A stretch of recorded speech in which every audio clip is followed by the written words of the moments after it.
Hürmetli vatandaş, bugünkü leksiyalarımıza başlayımız. Leksiyada size Hacı Roza, Washington'dan sözleyimiz. Bugün 2019 yıl 10. ayının 8. günü. Haftaga seyşembe. Bugünkü bir kelime vaziyet. Qaraganda Amerika Qo'shma Shtatlari davlat rahbarlaridan başlap tuvandagi asosiy qatlamgacha Amerikaliklar degidek hozir Xitoyni tanqidlashga boshladi. Şuna YouTube bu tor betlerde Huawei Kan Jungo, yani chet elliklarning nazaridagi Jungo deydigan bir tor beti paydo bo'ldi. Bu tor betida davlat rahbarlaridan tortib har qaysi kasbchilar hozir Jungo'ni tanqidlaydigan bir kayfiyat shakllandi. Bu vaziyat siz uchun, biz uchun aytganda intayin büyük ish, hurmatli vatandosh. İkincisi, bakın Prezident Trump Şangan meselesi doğrusu yani ifade bildirdi vatandaş. Naiti çonkur, naiti seviye yukarı. Cümlelerinin seviyesi bek yukarı. Cümlelerinin tözülüş derecesi bek yukarı. Cungoluk için aytkandı bu belki naiti eğer signal boş gerek. Bir cümle söz bile aytsak Şangan meselesini özün hal kılırsan. Ademigerçilik bilen hal kılırsan. Eğer ademigerçilik bilen hal kılmaydı ekensen, Jungo ile Amerika Qo'shma Shtatlari o'rtasida savdo suhbatida natija barliq kelmaydi. Yani kelishim tuzilmaydi. Şuna Şangan meselesini özün hal kılırsan, ademigerçilik bilen özün hal kılırsan degende. Aynı çağda Gorbachev Rossiyadagi meselelerni özünüz hal kılısınız, ademigerçilik bilen hal kılısınız degende. Şunday söyleshtirsak bo'lamdi, hurmatli vatandosh. Mavzu. Prezident Trump Şanganda agar biror chataq chiqib qoladigan bo'lsa, Amerika Jungo o'rtasida savdo kelishimi tuzilmaydi deb ko'rsatdi mavzuli xabar. 10. ayning 7. kuni Amerika ovozidan Xitoy tili programmasi e'lon qilindi. Xabar bunday boshlanadi. Prezident Trump haftanın 1. günü yani 10. ayının 7. günü mundak ko'rsatdi.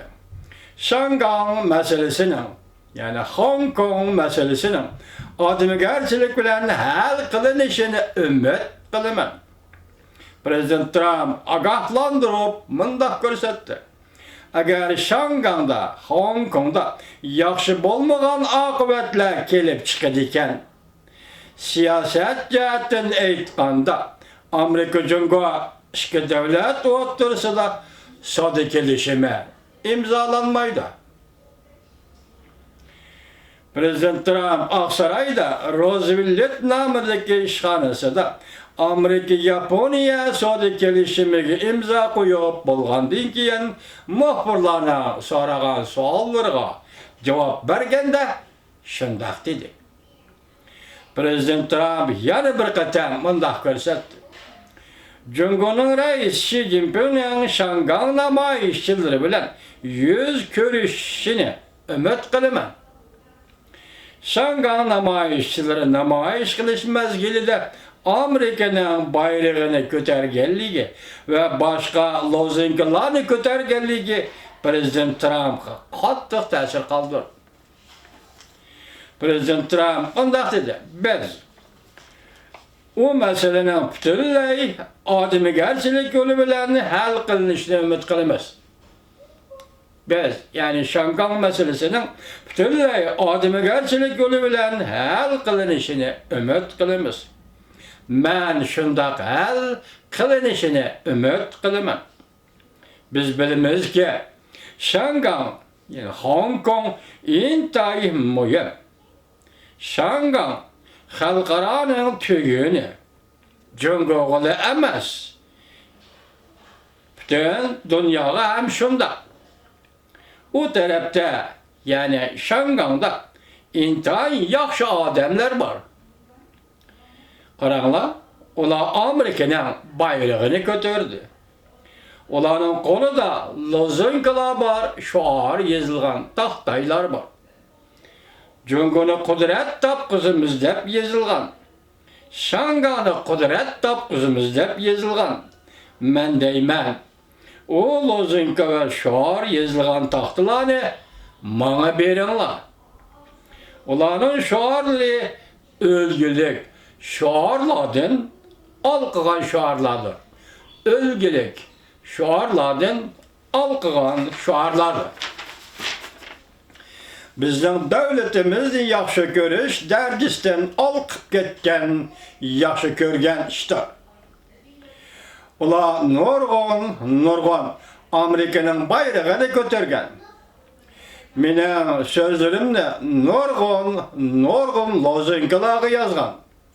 Men şuna fakat ulanın Şangan bilen, Cungunun, yani Şangan bilen, Cungunun adımı gerçelik bilen kilişem imza dişini köreşne halayım. Men Reis Xi Jinping'nin şunda kılalaydıgan iktidara bar dep hesaplayman. Men buron şundak degen idim. Men mundak hesaplayman. Mubada ola, yani Xi Jinping qayıl kılış küçü bar kişiler bilen körüşediğen bolsa, mesela Şangang'daki qayıl kılış kişiler, küçü bar kişiler bilen körüşediğen bolsa, mubada ola, yaki o, yani Xi Jinping Şangang'lık bazı dağıyla bilen körüşediğen bolsa, mundaq bir mesele var. Bu grubunun, yani Şangang'lıklarının məlum konkret iş görmeyvatkandık. Yani Şangang'lıkların məlum konkret daisini görelmeyvatkandık geçerenler. Mesela Şangang'lıkların məlum konkret daisini görelmeyvatkandık. Lekin ben hakikaten mundaq hesaplayman. Ola bir işne kılalaydı. Biz fakat meselenin adımı gerçelik bilen hal kılınğanlığını köreşne halayımız. Prezident Trump yana bir katım agaflandırıp mundaq dedi. Eğer Cungo Şangang'da narazılık namayişini yaxşı bolmagan bir usul bilen teşlandirdiğin bolsa, ondaqda Amerika Cungo Soğudu söhbetiga kıyınçılık payda kılgan buldu. Prezident Trump mundaq görsetdi.